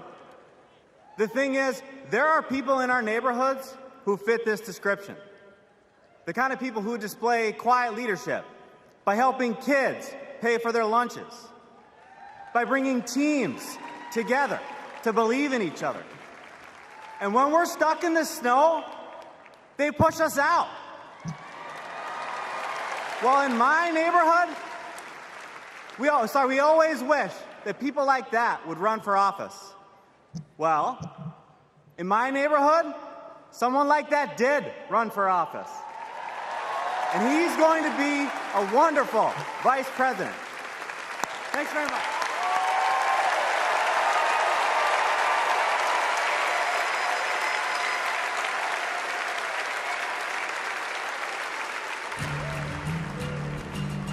Out here in the wide open spaces, we are reminded of the values we share: a commitment to community, country, and standing up for what's right. Tim Walz grew up in a small town in Nebraska where he spent summers working the family farm. There were just 24 students in his graduating class. His dad served during the Korean War, and that meant a lot to Tim. So he enlisted right after his 17th birthday and served 24 years in the National Guard, rising to Command Sergeant Major. Tim went to college on the GI Bill and became a social studies teacher. That's where Tim and I met. We shared a classroom with a divider right down the middle. His classroom was a lot louder than mine, but I could hear how engaged his students were. Tim taught for over 15 years, and he coached football, helping lead the team to a state championship after 0 wins just a few years before. Tim taught them how to believe in themselves and that we're all in this together. When one of our students started the school's Gay-Straight Alliance, Tim agreed to serve as faculty advisor because he knew how impactful it would be to have a football coach involved. He inspired his students, and he changed lives. He's just so joyful in everything that he does, but I think also standing up for, what he believes to be right, stands up to bullies. Then, Tim's students inspired him to run for Congress in southern Minnesota. Tim spent a lot of time working with Republicans, fighting to help farmers and expanding veterans' benefits. Whether it was in Congress or as governor, his focus has always been helping working people like those he grew up with. That's why he fought for the largest tax cut in Minnesota state history. But Tim Walz was there for small businesses like ours. With the urging of Governor Walz, we were able to pass the Alex Smith Insulin Affordability Act, and it has saved lives in Minnesota. With Tim as governor, Minnesota is one of the best places to raise a family and one of the best states for business. Tim's a lifelong hunter and gun owner.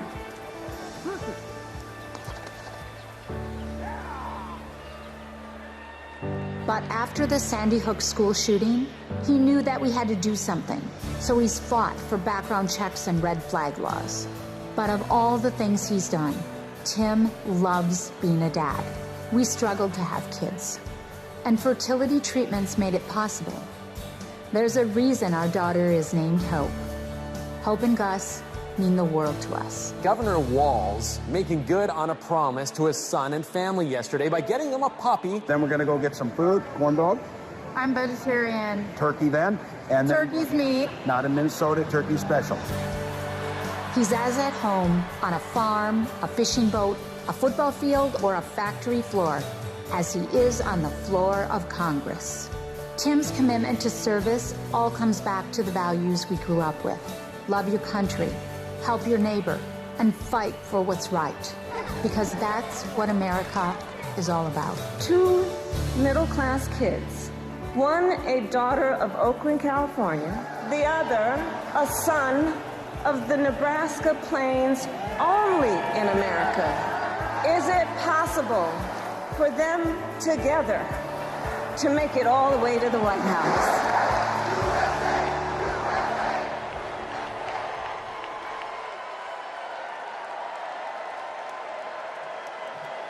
Please welcome the Democratic nominee for Vice President, Governor Tim Walz.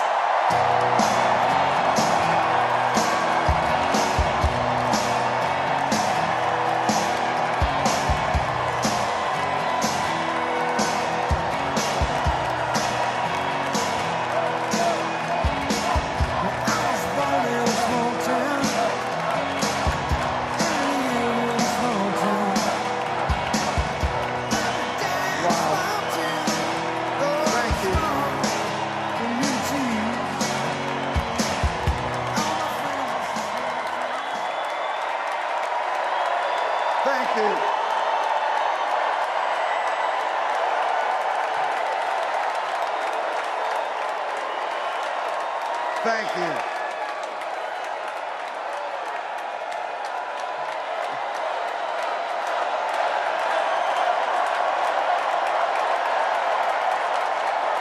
Wow.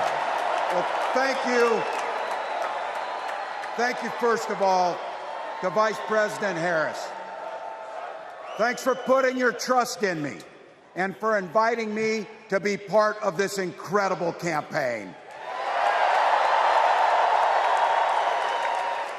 And a thank you to President Joe Biden for 4 years of strong, historic leadership.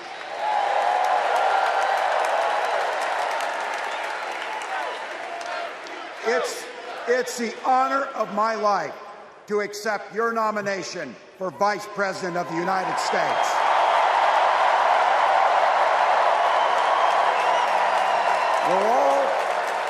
We're all here tonight for one beautiful, simple reason. We love this country. So thank you to all of you here in Chicago and all of you watching at home tonight. Thank you for your passion. Thank you for your determination.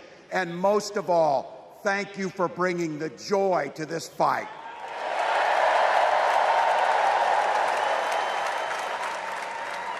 Now, I grew up in Butte, Nebraska, a town of 400 people. I had 24 kids in my high school class, and none of them went to Yale. But I'll tell you what, growing up in a small town like that, you learn how to take care of each other. That family down the road, they may not think like you do. They may not pray like you do. They may not love like you do. But they're your neighbors. And you look out for them, and they look out for you. Everybody belongs. And everybody has a responsibility to contribute. For me, it was serving in the Army National Guard. I joined up 2 days after my 17th birthday, and I proudly wore our nation's uniform for 24 years. My dad, a Korean War-era Army veteran, died of lung cancer a couple years later. He left behind a mountain of medical debt. Thank God for Social Security survivor benefits. And thank God for the GI Bill that allowed my dad and me to go to college, and millions of other Americans. Eventually, like the rest of my family, I fell in love with teaching. Three out of 4 of us married teachers. I wound up teaching social studies and coaching football at Mankato West High School. Go Scarlets! We ran a 44 defense. We played through to the whistle on every single play, and we even won a state championship. Never closed the yearbook, people. But it was those players and my students who inspired me to run for Congress. They saw in me what I had hoped to instill in them, a commitment to the common good, an understanding that we're all in this together, and the belief that a single person can make a real difference for their neighbors. So there I was, a 40-something high school teacher with little kids, 0 political experience, and no money, running in a deep red district. But you know what? Never underestimate a public school teacher. Never.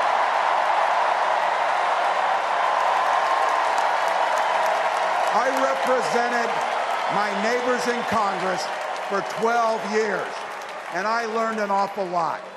I learned how to work across the aisle on issues like growing the rural economies and taking care of veterans. And I learned how to compromise without compromising my values. Then I came back to serve as governor, and we got right to work, making a difference in our neighbors' lives. We cut taxes for the middle class. We passed paid family and medical leave. We invested in fighting crime and affordable housing. We cut the cost of prescription drugs and helped people escape the kind of medical debt that nearly sank my family. And we made sure that every kid in our state gets breakfast and lunch every day. So while other states were banning books from their schools, we were banishing hunger from ours.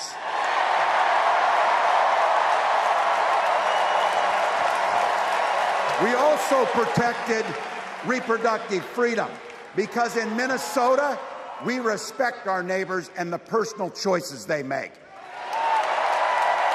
And even if we wouldn't make those same choices for ourselves, we've got a golden rule.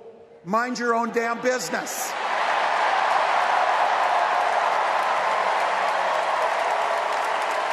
And that includes IVF and fertility treatments. And this is personal for Gwen and I. If you've never experienced the hell that is infertility, I guarantee you, you know somebody who has. And I can remember praying each night for a phone call. The pit in your stomach when the phone would ring, and the absolute agony when we heard the treatments hadn't worked. It took Gwen and I years, but we had access to fertility treatments. And when our daughter was born, we named her Hope. Hope, Gus, and Gwen, you are my entire world, and I love you.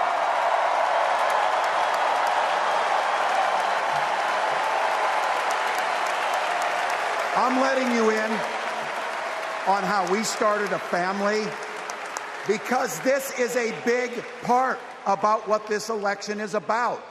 Freedom. When Republicans use the word freedom, they mean that the government should be free to invade your doctor's office. Corporations free to pollute your air and water. And banks free to take advantage of customers. But when we Democrats talk about freedom, we mean the freedom to make a better life for yourself and the people that you love.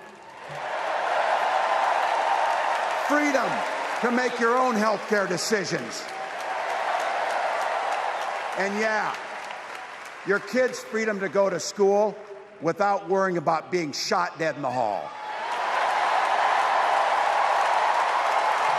Look, I know guns. I'm a veteran. I'm a hunter. And I was a better shot than most Republicans in Congress, and I got the trophies to prove it. But I'm also a dad. I believe in the Second Amendment, but I also believe our first responsibility is to keep our kids safe.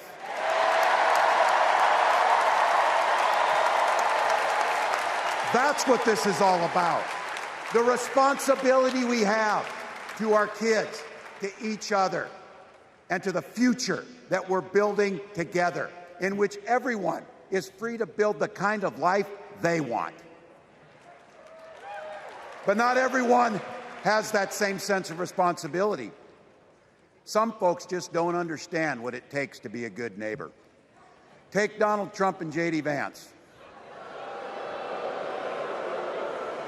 Their Project 2025 will make things much, much harder for people who are just trying to live their lives.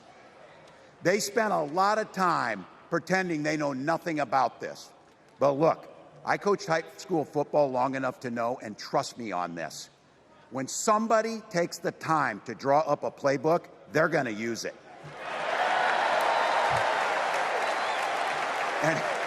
And we know if these guys get back in the White House, they'll start jacking up the costs on the middle class. They'll repeal the Affordable Care Act. They'll gut Social Security and Medicare, and they will ban abortion across this country with or without Congress. Here's the thing. It's an agenda nobody asked for. It's an agenda that serves nobody except the richest and the most extreme amongst us. And it's an agenda that does nothing for our neighbors in need. Is it weird? Absolutely. Absolutely. But it's also wrong. And it's dangerous. It's not just me saying so. It's Trump's own people. They were with him for 4 years. They're warning us that the next 4 years will be much, much worse. You know, when I was teaching every year, we'd elect a student body president. And you know what? Those teenagers could teach Donald Trump a hell of a lot about what a leader is. Leaders don't spend all day insulting people and blaming others. Leaders do the work. So I don't know about you. I'm ready to turn the page on these guys. So go ahead. Say it with me. We're not going back.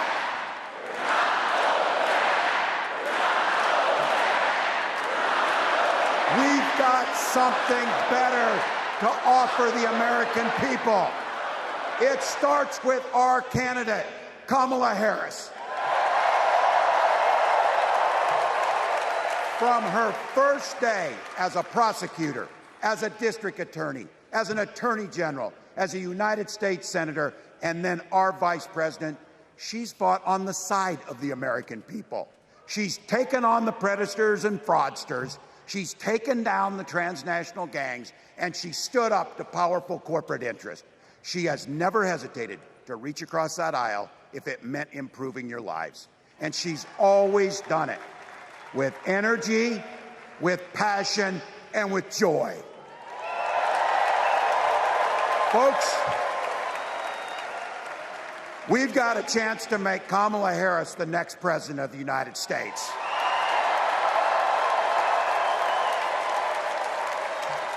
But I think we owe it to the American people to tell them exactly what she'd do as president before we ask them for their votes.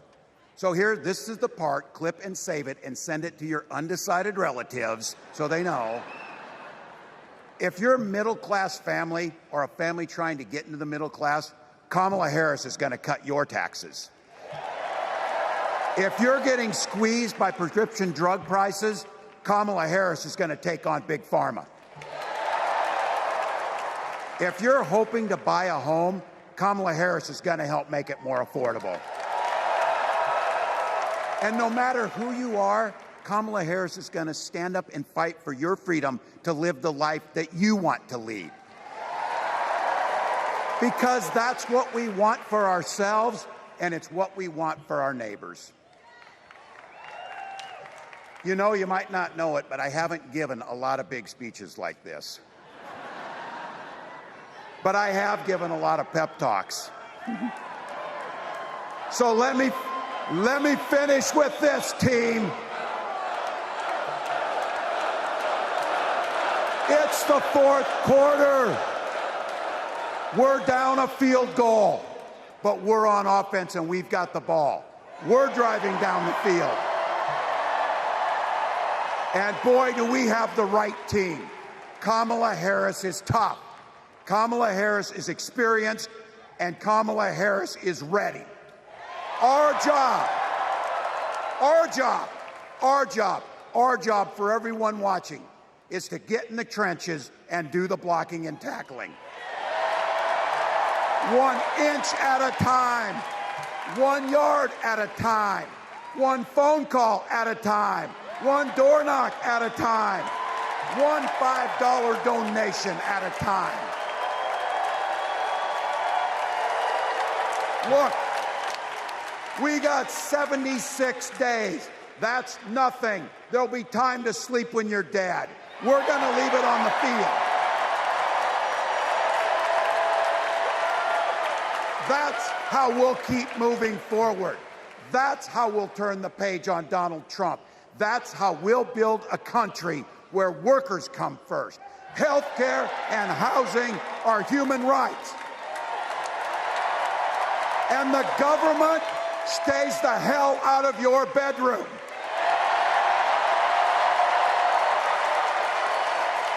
That's how we make America a place where no child is left hungry, where no community is left behind, where nobody gets told they don't belong. That's how we're going to fight. And as the next president of the United States always says, when we fight, when we fight, when we fight, thank you. God bless.